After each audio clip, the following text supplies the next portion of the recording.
Miała przygotowany sernik. Na stole czekały 4 porcelanowe filiżanki. Dom pachniał wanilią i świeżo zaparzoną herbatą. Czekała tylko na swoje córki. Nie wiedziała jeszcze, że zwyczajne sobotnie popołudnie może stać się najważniejszym dniem w ich życiu. Ta historia nie jest tylko o jednej rodzinie. Być może jest także o kimś, do kogo od dawna zamierzasz zadzwonić. Jesień przyszła cicho. Najpierw kilka liści opadło na ścieżkę prowadzącą do domu. Potem poranki stały się chłodniejsze, aż któregoś dnia Maria, jak co rano, otuliła dłonie ciepłą filiżanką herbaty i usiadła przy oknie. Lubiła tę porę dnia. Świat jeszcze się nie śpieszył. Sąsiad wyprowadzał psa, listonosz zatrzymywał się przy skrzynkach. Na jabłoni przysiadły sikorki, które co roku wracały dokładnie o tej samej porze. Maria uśmiechnęła się. Wy to przynajmniej zawsze traficie do domu, wyszeptała bardziej do siebie niż do ptaków. W salonie panowała cisza. Nie była to jednak cisza pusta. Na komodzie stały fotografie. Na jednej 3 małe dziewczynki trzymały się za ręce. Na drugiej wszystkie śmiały się podczas wakacji nad jeziorem. Obok leżał niewielki album. Maria otworzyła go ostrożnie. Palce zatrzymały się na zdjęciu, na którym najstarsza córka miała może 7 lat. Na odwrocie dziecięcym pismem napisano: najlepsza mama na świecie. Maria przesunęła dłonią po pożółkłym papierze. Dziękuję, szepnęła. Nie dlatego, że ktoś właśnie jej to powiedział, dlatego, że kiedyś naprawdę tak było. Telefon leżał na stoliku obok fotela. Milczał. Maria spojrzała na niego tylko przez chwilę. Nie podniosła go. Miłości nie można wyprosić. Jeśli kiedyś zapukają, drzwi będą otwarte, jak zawsze. Wstała. Powoli przeszła do kuchni, otworzyła kredens. Na najwyższej półce stały 4 porcelanowe filiżanki. Każda trochę inna. Każda miała swoją historię. Maria zdjęła jedną, po chwili zawahała się i zdjęła jeszcze 3. Postawiła je obok siebie na wszelki wypadek, bo przecież nigdy nie wiadomo. Najdziwniejszą rzeczą w nadziei jest to, że nie potrzebuje wielkich powodów. Czasami wystarczy jedna filiżanka postawiona na stole, a czasami 4. Maria zawsze powtarzała, że dom najpiękniej brzmiał wtedy, gdy był pełen głosów. Były czasy, kiedy nie było w nim ani chwili ciszy. Najstarsza córka chciała być dorosła, zanim jeszcze nauczyła się wiązać sznurowadła. Środkowa zadawała tyle pytań, że wieczorami tata śmiał się, że chyba kiedyś zostanie dziennikarką. Najmłodsza miała w sobie tyle ciepła, że potrafiła pogodzić każdą dziecięcą kłótnię. Maria często siadała wieczorami przy łóżkach, czytała bajki, poprawiała kołdry, czekała, aż wszystkie zasną. Dopiero wtedy siadała w kuchni z kubkiem herbaty. Zmęczona, ale szczęśliwa.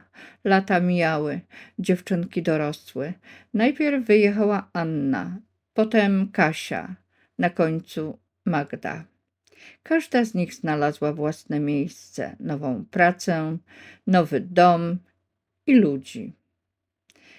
Maria cieszyła się z ich samodzielności. Tak właśnie powinno być. Przecież dzieci nie wychowuje się po to, żeby zostały. Wychowuje się je po to, żeby kiedyś mogły odlecieć. Na początku dzwoniły codziennie, potem co kilka dni, później raz w tygodniu, aż w końcu rozmowy zaczęły przypominać krótkie wiadomości. Wszystko dobrze? Dobrze. U nas też. To pa. Nie było w nich kłótni, ale nie było też dawnych śmiechów. Jakby gdzieś po drodze zabrakło czasu na zwyczajne rozmowy. Maria nigdy nie robiła wyrzutów. Tamtego popołudnia usiadła przy starym kredensie. Wyjęła pudełko z dziecięcymi rysunkami. Na jednej kartce 3 kolorowe postacie trzymały się za ręce. Obok nich stała mama. Nad wszystkim świeciło ogromne słońce.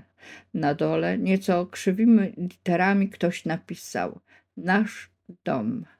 Maria uśmiechnęła się. Pamiętam ten dzień. Było to po burzy. Nie było prądu. Dziewczynki nudziły się niemiłosiernie. Wyciągnęły kredki, usiadły razem na podłodze i przez 2 godziny rysowały świat, w którym wszystko było proste. Kilkaset kilometrów od rodzinnego domu Anna kończyła kolejny dzień pracy. Na biurku leżały dokumenty, które obiecała przejrzeć jeszcze przed wieczorem. Pomyślała o mamie, że trzeba zadzwonić, ale myślała tak samo wczoraj i przedwczoraj. Kasia wracała pociągiem do domu. Za oknem przesuwały się światła miasta. Naprzeciwko siedziała starsza kobieta. Na kolanach trzymała wiklinowy koszyk. Co chwilę zaglądała do telefonu i uśmiechała się sama do siebie. Po kilku minutach odezwała się do Kasi. Córka przysłała zdjęcie wnuczki. Patrzę na nie chyba już 100. raz. Kasia odwzajemniła uśmiech. Śliczna dziewczynka. Starsza pani schowała telefon. Wie pani, człowiekowi z wiekiem coraz mniej potrzeba. Najbardziej cieszy taki zwyczajny telefon. Kasia skinęła głową, ale przez resztę drogi myślała już tylko o mamie. Magda kończyła próbę chóru. Dzieci śpiewały jeszcze fragment ostatniej piosenki. Na końcu podbiegła do niej mała Zosia. Proszę pani, tak, dzisiaj przyjedzie do mnie babcia. Magda uśmiechnęła się. To wspaniale. Dziewczynka pokiwała głową z powagą. Babcie zawsze mają czas. To jedno zdanie zostało z Magdą na długo. Wieczorem 3 siostry rozmawiały przez internet. Tak jak od wielu miesięcy. Najczęściej o sprawach praktycznych. Tym razem jednak rozmowa potoczyła się inaczej. Dzwoniła któraś z was do mamy? Zapytała Anna. Kasia pokręciła głową. Nie zdążyłam. Magda spuściła wzrok. Ja też nie. Przez chwilę żadna się nie odezwała. W końcu Anna powiedziała cicho. Wiecie, mam dziwne wrażenie, że ciągle odkładamy na później to. Kasia próbowała żartować. Przecież mama wie, że ją kochamy. Magda odpowiedziała spokojnie. Wie, ale chyba dobrze jest czasem to usłyszeć. Zapadła cisza. Każda z nich czuła, że to prawda. Tymczasem Maria siedziała przy kuchennym stole. Była to lista zakupów sprzed wielu lat, napisana dziecięcym pismem. Mąka, cukier, czekolada. Na samym dole wielkimi literami dopisano i lody dla mamy. Maria roześmiała się cicho. Ależ byłyście kochane, wyszeptała. Kartkę schowała z powrotem do zeszytu, jak najcenniejszy skarb. Pamięć ma niezwykły dar. Nie przechowuje tylko wielkich wydarzeń. Najczęściej wraca do drobiazgów, do kartek zapisanych dziecięcym pismem, do zapachu ciasta, do krótkich rozmów. Bo to właśnie z nich składa się życie. Jesień zaglądała już do każdego miasta, nie tylko do domu Marii, także do mieszkania jej córek. Każda żyła własnym rytmem, każda była przekonana, że ma jeszcze dużo czasu. Anna kończyła spotkanie w pracy. Tego samego wieczoru Kasia wróciła zmęczona. W kuchni czekał na nią mąż. Spojrzał na nią z uśmiechem. Wiesz, co dziś zrobiłaś? Co znowu? Powiedziałaś do dzieci dokładnie to samo, co kiedyś twoja mama. Kasia roześmiała się. Niemożliwe. A jednak. Kilka dni później Magda porządkowała szafę. Na najwyższej półce znalazła stary album. Otworzyła go przypadkiem. Na pierwszej stronie zobaczyła zdjęcie mamy. Miała może 30 lat, uśmiechała się. Magda długo patrzyła na fotografię. Potem odruchowo podeszła do lustra, spojrzała na swoje odbicie. Na chwilę zamarła. Nigdy wcześniej nie dostrzegła tego podobieństwa. Ten sam uśmiech, to samo spojrzenie. Nawet sposób, w jaki odgarniała włosy. Usiadła na brzegu łóżka. Album wciąż trzymała otwarty. Całe życie myślałam, że jestem zupełnie inna, przemknęło jej przez myśl, a przecież tyle z niej we mnie zostało. Wieczorem telefon zawibrował. Na ekranie pojawiło się zdjęcie, które Anna wysłała siostrom. Była to fotografia z dzieciństwa. 3 dziewczynki siedziały na starym kocu. Po środku Maria nalewała im herbatę z małego imbryka. Pod zdjęciem Anna napisała tylko jedno zdanie. Pamiętacie? Odpowiedź przyszła dopiero po kilku minutach od Magdy. Pamiętam zapach tej herbaty. Potem odezwała się Kasia. I ten sernik. Na ekranie znów zapadła cisza, ale tym razem nie była już taka sama jak dawniej, bo wraz z tym jednym zdjęciem wróciło coś jeszcze. Tęsknota. Czasami nie potrzeba wielkich wydarzeń, żeby coś w człowieku pękło. Wystarczy jedno zdanie, jedna fotografia, wspomnienie. I nagle okazuje się, że od miejsc można wyjechać bardzo daleko, od ludzi czasem również, ale od tego, co nosimy w sercu, nie da się uciec. Anna obudziła się wcześniej niż zwykle. Nie mogła zasnąć już od 5 rano. W głowie wciąż wracało jedno zdjęcie. 3 małe dziewczynki, mama nalewająca herbatę i ten uśmiech, którego wtedy nikt nie zauważał, bo wydawało się, że będzie trwał wiecznie. Wstała, zaparzyła kawę. Telefon leżał na blacie kuchennym. Przez chwilę patrzyła na niego w milczeniu. Wiedziała, że cisza po drugiej stronie boli najbardziej, więc zamiast czekać na cud, poszła tam, gdzie życie wciąż potrzebowało jej opieki. Do ogrodu. Tego samego dnia Anna zadzwoniła do sióstr. Musimy pojechać do mamy. Kasia odpowiedziała od razu. Myślałam o tym od kilku dni. Magda nie odezwała się przez chwilę. Potem powiedziała cicho. Ja też. Zapadła krótka cisza. Tym razem nikt nie szukał wymówek. To kiedy? Przyszłą sobotę? Dobrze. Upiekę sernik, a ja przywiozę kwiaty. Ja zrobię herbatę. Po tych słowach wszystkie 3 wybuchnęły śmiechem. Jak to?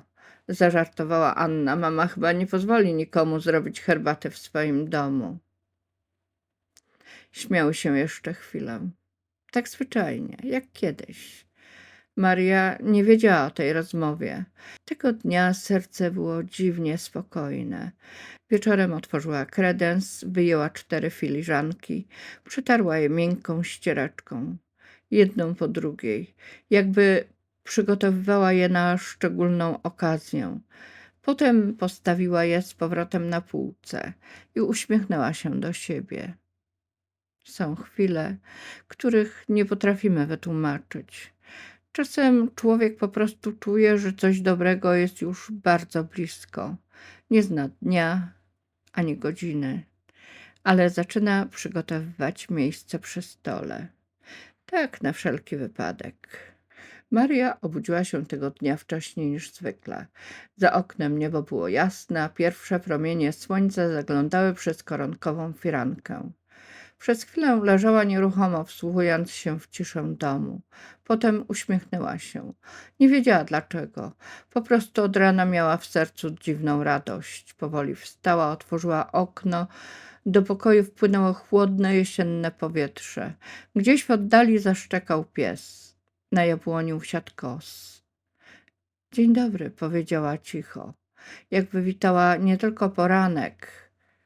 Po śniadaniu wyjęła z szafki stary zeszyt z przepisami, a potem szybko upiekła sernik, ten, który znikał najszybciej. Wyjęła z kredensu biały obrus, ten sam, który rozkładała tylko przy wyjątkowych okazjach.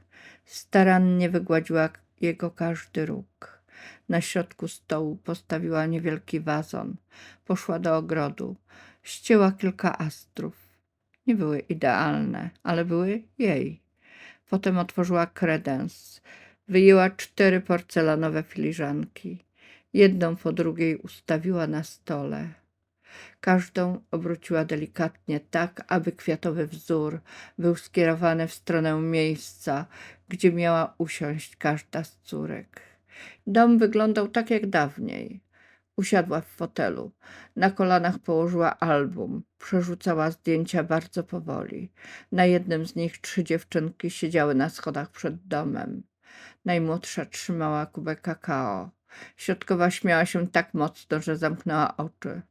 Najstarsza obejmowała obie ramieniem. Maria zatrzymała wzrok na fotografii.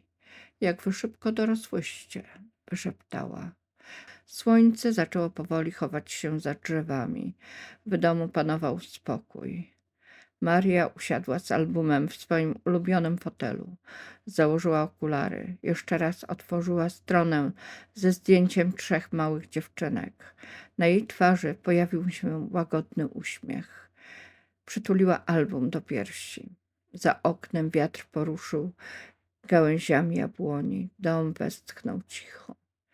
Niektóre dni są tak zwyczajne, że nikt nie przypuszcza, iż staną się najważniejszymi dniami naszego życia. Samochód Anny powoli skręcił w znajomą ulicę. Jesienne słońce chowało się już za drzewami.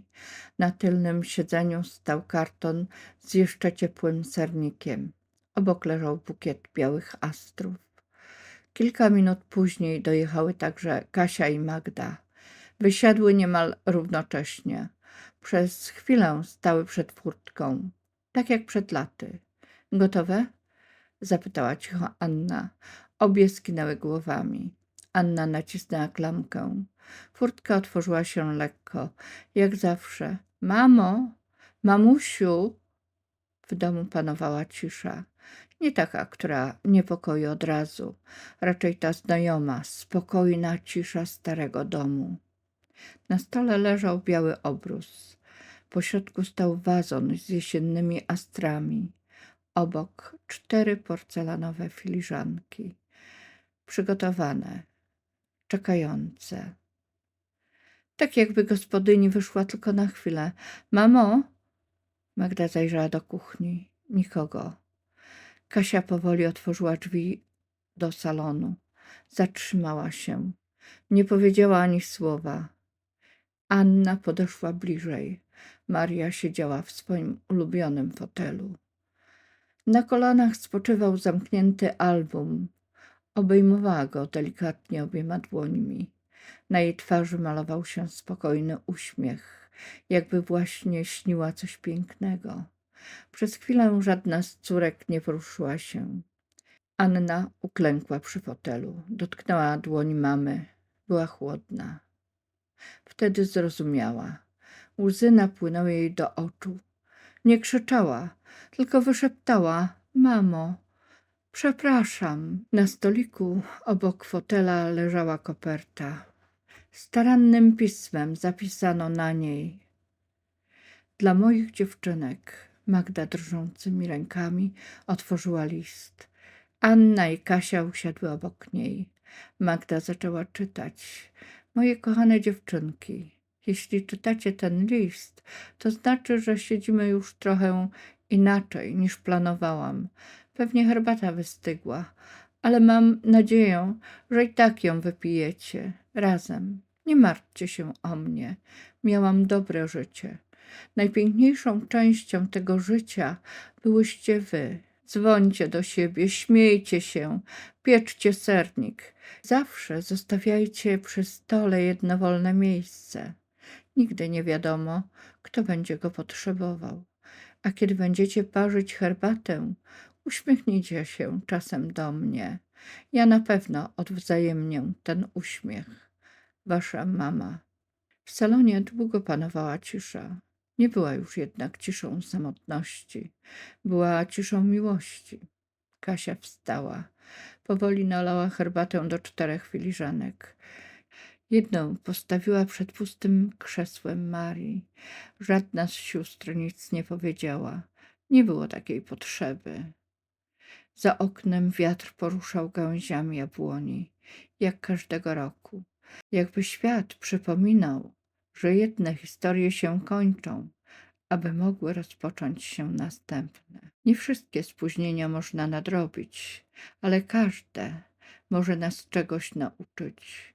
Czasem wystarczy jeden telefon, jedna wspólna herbata, jedno zwyczajne „jak się dziś czujesz”, żeby żaden dom nie musiał zbyt długo czekać. Jeśli ta historia poruszyła twoje serce, zatrzymaj się na chwilę. Może jest ktoś, do kogo od dawna chciałeś zadzwonić. Może ktoś czeka na jedno krótkie „jak się masz”. Nie odkładaj tego na jutro.